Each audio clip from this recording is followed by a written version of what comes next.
ముందు పార్టీ పదవులు, తర్వాత కొత్త మంత్రులు. ఇప్పుడున్న పరిస్థితుల్లో పార్టీపై అధిష్టానం ప్రత్యేక దృష్టి.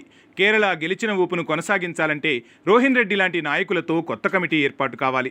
2 ఏళ్ల ముందు పార్టీ ఎన్నికల కమిటీ ఏర్పాటుకు రంగం సిద్ధం. రోహిన్ రెడ్డికి పార్టీ వర్కింగ్ ప్రెసిడెంట్, అధిష్టానం వద్ద పీసీసీ ప్రతిపాదన. పార్టీ వర్కింగ్ ప్రెసిడెంట్గా అధిష్టానం పరిశీలనలో ఉన్న రోహిన్ రెడ్డికి పేరు. కాంగ్రెస్ పార్టీ గెలుపు కోసం 3 ఏళ్ల పాటు అహర్నిశలో కృషి చేసిన రోహిన్ రెడ్డి, సీఎం రేవంత్ రెడ్డికి ఎన్నికల వేళ అడుగడుగునా తోడుగా నిలిచిన రోహిన్ రెడ్డి సీఎం రేవంత్ ఆదేశాలతో పార్టీ కోసం నిద్రాహారాలు లెక్క చేయకుండా పనిచేశారు. వచ్చే ఎన్నికల్లో కాంగ్రెస్ను మళ్లీ గెలిపించాలంటే రోహిన్ రెడ్డి లాంటి వారి సేవలు పార్టీకి ఎంతో అవసరం. పార్టీ పరంగా రోహిన్ రెడ్డి సేవలు ఎన్నికలకు ముందు రేవంత్ సర్కార్కు అత్యంత కీలకం. గత ఎన్నికల సమయంలో సీఎం రేవంత్కు అడుగడుగునా నీడలా నిలిచిన నాయకుడు రోహిన్ రెడ్డి. రాష్ట్రంలో పార్టీ ప్రక్షాళన కూడా జరగాల్సిన సమయం ఆసన్నమైంది. పార్టీ ఎన్నికల టీంను సీఎం రేవంత్ ఎంచుకోవాల్సి ఉంది. మొహమాటాలకు పోతే మొదటికే మోసం వచ్చే పరిస్థితి రావచ్చు. వచ్చే 2 ఏళ్లు అటు పాలనా పరంగా ఇటు పార్టీ పరంగా ఎంతో ఒత్తిడితో కూడుకున్న సమయం. టైంపాస్ నాయకులకు కాకుండా పనిచేసే వారికి పార్టీ పదవులు ఇవ్వాల్సిన అవసరం ఉంది. ఎన్నికల కమిటీ కూర్పు చేసుకోవాల్సిన తరుణం కూడా వచ్చేసింది. పార్టీ పూర్తిస్థాయి ఎన్నికల కమిటీ నిర్మాణానికి సమయం ఆసన్నమైంది. ఈసారి గెలుపు బాధ్యతలు బలంగా నిర్వహించే టీముండేలా నాయకులను ఎంపిక చేస్తున్నారు. వచ్చే ఎన్నికల్లో గెలవాలంటే పార్టీ పరంగా ప్రభుత్వ పథకాలు ప్రజల్లోకి విస్తృతంగా తీసుకెళ్లేవారు కావాలి. 2023 ఎన్నికల కమిటీ కంటే ఇప్పుడు మరింత బలంగా నాయకులుండాలి. పార్టీ మళ్లీ అధికారంలోకి తీసుకురావాలనే పట్టుదల ఉన్నవారు ఎన్నికల కమిటీలో ఉండాలి. సీఎం రేవంత్కు అత్యంత సన్నిహితుల్లో పీసీసీల్లో ఉండటం మంచిది. కీలక నిర్ణయాలు తీసుకునే సమయంలో ఆంతరంగికులు కొంతమంది ఉండాలి. ఎన్నికల వ్యూహాలు పక్కాగా అమలు చేసే రోహిన్ రెడ్డి లాంటి వాళ్లు కావాలి. నాయకులు కార్యకర్తలను ప్రోత్సహించేలా కొత్త కమిటీ కనిపించాలి. ఇప్పటి నుంచే బలమైన ఎన్నికల అడుగులు పడాలి. వచ్చే ఎన్నికల్లో మరిన్ని ఎక్కువ సీట్లు గెలిపించే బలమైన కమిటీ కావాలి. కాంగ్రెస్ పార్టీ సీనియర్ నాయకుడు ముఖ్యమంత్రి రేవంత్ రెడ్డికి అత్యంత సన్నిహితుడు Rohin Reddy PCC working president పదవి వరించబోతోంది. పార్టీ కోసం కొన్ని సంవత్సరాలుగా ఆయన చేస్తున్న సేవలను పార్టీ జాతీయ నాయకత్వం అధిష్టానం గుర్తించినట్టు తెలుస్తోంది. పార్టీ కోసం ఏ పని అప్పగించినా విజయవంతంగా పూర్తి చేసే శక్తి సామర్థ్యాలున్న నాయకుడిగా ఇప్పటికే రోహిన్ రెడ్డికి పార్టీలో మంచి పేరుంది.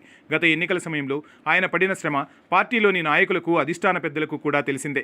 సీఎం రేవంత్ రెడ్డి కాంగ్రెస్లో చేరిన నాటి నుంచి ఆయన వెన్నంటే ఉంటూ పార్టీ కోసం అహర్నిశలు కృషి చేస్తూ వస్తున్నారు. పైగా సీఎం రేవంత్ రెడ్డి పీసీసీ అధ్యక్షుడైన తర్వాత అలుపెరగకుండా పార్టీ కోసం పనిచేస్తూ వస్తున్నారు. పార్టీ బలోపేతం కోసం పనిచేస్తున్నారు. పైగా సీఎం రేవంత్ రెడ్డి పీసీసీ అధ్యక్షుడైన తర్వాత అలుపెరగకుండా పార్టీ కోసం పనిచేస్తూ వస్తున్నారు. పార్టీ బలోపేతం కోసం ఎంతో కష్టపడుతున్నారు. గత ఎన్నికల సమయంలో ప్రతి విషయంలోనూ సీఎం రేవంత్ రెడ్డికి చేదోడు వాదోడుగా ఉన్న రోహిన్ రెడ్డి ఇప్పటి వరకు ఎలాంటి పదవులు అందుకోలేదు, ఆశించలేదు. పార్టీకి సేవ చేయడం వరకే పరిమితమయ్యారు. అయితే మళ్లీ వచ్చే ఎన్నికల్లో పార్టీని తిరిగి బంపర్ మెజార్టీతో అధికారంలోకి తీసుకురావాలన్న లక్ష్యంతో సీఎం రేవంత్ రెడ్డి వ్యూహరచన చేస్తున్నారు. రేవంత్ రెడ్డి సారథ్యంలో రాష్ట్రంలో ప్రజాప్రభుత్వం ఏర్పాటై 2.5 ఏళ్లు పూర్తయింది. ఇక ఎన్నికలకు మరో 2.5 సంవత్సరాలు మాత్రమే ఉంది. ఈ సమయంలో ప్రభుత్వంలో ఇంకా ఖాళీగా ఉన్న మంత్రి పదవులు కూడా భర్తీ చేయాల్సి ఉంది. అయితే సహజంగా ఏ ప్రభుత్వమైనా ఏ ముఖ్యమంత్రి అయినా సరే 2.5 సంవత్సరాల తర్వాత ఎన్నికల కేబినెట్ కూర్పు చేసుకోవడం కోసం కాంగ్రెస్ పార్టీ ఆనవాయితీగా వస్తుంది. అధికారంలోకి వచ్చిన తర్వాత 2.5 సంవత్సరాలు మంత్రులుగా పనిచేసిన వారి పనితీరును బేరీజు వేసుకొని కొంతమంది మంత్రులను మార్చడం, కొంతమంది శాఖలను మార్చడం వంటివి సహజంగా జరుగుతుంది. ఈ 2.5 సంవత్సరాల కాలంలో ఆయా శాఖల మంత్రుల పనితీరు వల్ల పార్టీకి జరిగిన లాభనష్టాలను కూడా పార్టీ అధిష్టానం పరిశీలించి నిర్ణయం తీసుకుంటూ ఉంటుంది. అలాగే ప్రజాప్రభుత్వంలో కూడా సీఎం రేవంత్ రెడ్డి తన ఎన్నికల కేబినెట్ కూర్పు కూడా చేసుకోవాల్సి ఉంది. కాకపోతే కాంగ్రెస్ పార్టీలో అటు పార్టీ నాయకత్వం ఇటు ప్రభుత్వం రెండూ బలంగా ఉండేలా చూసుకుంటారు. ప్రభుత్వంలో కీలకంగా పనిచేసే మంత్రులే కాదు, పార్టీని సమర్థవంతంగా నడిపే యంత్రాంగం కూడా ఎంతో అవసరం. అలా రాష్ట్ర స్థాయి నుంచి గ్రామ, వార్డు స్థాయి వరకు పార్టీ నిర్మాణం అనేది జరుగుతూ ఉంటుంది. గత 6 నెలల కాలంగా రాష్ట్ర స్థాయి నుంచి గ్రామ స్థాయి వరకు పార్టీ నిర్మాణం శరవేగంగా చేపడుతున్నారు. పార్టీ బలోపేతానికి కృషి చేస్తున్నారు. అందులో భాగంగా రాష్ట్ర పీసీసీ ఇటీవలే రాష్ట్ర యంత్రాంగాన్ని ప్రకటించింది. తాజాగా వారం రోజుల క్రితం జిల్లా స్థాయిలో పార్టీ పదవుల పంపకాలు కూడా జోరుగా సాగుతున్నాయి. జిల్లా స్థాయి కమిటీలను ప్రకటించారు. మండల స్థాయి కమిటీలు కూడా ప్రకటించాల్సి ఉంది. తర్వాత గ్రామస్థాయి క్యాడర్ నిర్మాణం చేపట్టాల్సి ఉంది. పనిలో పనిగా రాష్ట్రంలో ఖాళీగా ఉన్న అనేక నామినేటెడ్ పోస్టుల పండగ కూడా నిర్వహిస్తున్నారు. ఇలా అన్ని రకాల పదవుల పంపకాలు ఏకకాలంలో చేపడుతూ పార్టీలో ఒక కొత్త ఉత్సాహాన్ని నింపుతున్నారు. పార్టీ కూడా పదవులు ఎప్పుడెప్పుడా అని ఎదురు చూస్తున్న తరుణం వచ్చేసింది. త్వరలోనే రాష్ట్రంలో పరిషత్ ఎన్నికలు కూడా నిర్వహించాల్సి ఉంది. ఈలోగా రాష్ట్ర స్థాయి నుంచి గ్రామ స్థాయి వరకు పార్టీ పదవులు, నామినేటెడ్ పదవుల పంపకాలు పూర్తి చేసేందుకు కసరత్తు జరుగుతోంది. అయితే ఇవే కమిటీలు ఎన్నికల దాకా సాగాల్సి ఉంటుంది. అందుకోసం పార్టీ కోసం పనిచేసే నాయకుల ఎంపికలు జరుగుతున్నాయి.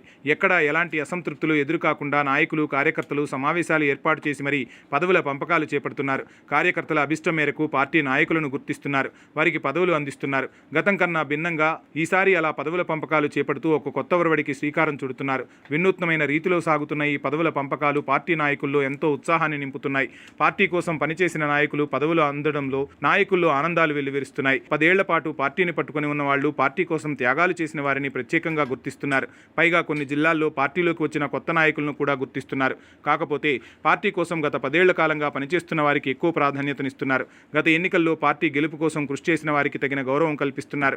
అందులో భాగంగా రాష్ట్ర స్థాయిలో రోహిన్ రెడ్డి లాంటి వారికి కూడా పదవులు ఇవ్వాల్సిన అవసరం కనిపిస్తోంది. ఇక ఇది ఎన్నికల కమిటీ అనేది పార్టీ అధిష్టానం తేల్చడమే కాదు, పార్టీ కోసం ఎంత కష్టపడితే అంత భవిష్యత్తు ఉంటుందనేది కూడా స్పష్టం చేస్తున్నారు.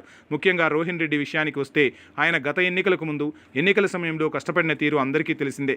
CM Revanth Reddy party PCC అధ్యక్ష బాధ్యతలు స్వీకరించిన తర్వాత ఆయనతోనే ప్రయాణం చేశారు. సీఎం రేవంత్ రెడ్డికి అడుగడుగునా అండగా నిలుస్తూ వచ్చారు.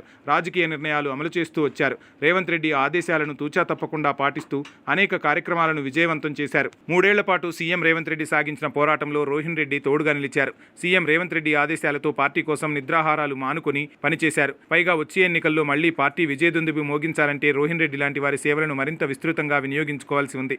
పార్టీ పరంగా పటిష్టమైన ఓటు బ్యాంకు కోసం, ఎన్నికలకు ముందు సర్కార్ సేవల ప్రచారాల కోసం పార్టీ నాయకులు ఎంతో కృషి చేయాల్సి ఉంటుంది. ప్రభుత్వ కార్యక్రమాలు రాష్ట్ర స్థాయి నుంచి గ్రామ స్థాయి వరకు తీసుకెళ్లే యంత్రాంగానికి దిశానిర్దేశం చేసేవారు కావాలి. అందుకే రోహిన్ రెడ్డి సేవలు అత్యంత కీలకమని పార్టీ అధిష్టానం భావిస్తోంది. ఇప్పటి నుంచి వచ్చే ఎన్నికలకు బలమైన అడుగులు పడాలి. వచ్చే ఎన్నికల్లో మరింత మెజార్టీతో పార్టీ గెలవాలి. అందుకోసం రాష్ట్ర స్థాయిలో రోహిన్ రెడ్డి సేవలు మరింత వినియోగించుకోవాలని పార్టీ అధిష్టానం చూస్తుంది. అందుకే త్వరలో ఆయన్ను పీసీసీ వర్కింగ్ ప్రెసిడెంట్గా ఎన్నికల కమిటీలో చోటు కల్పించే దిశగా కసరత్తులు జరుగుతున్నట్లు విశ్వసనీయ సమాచారం.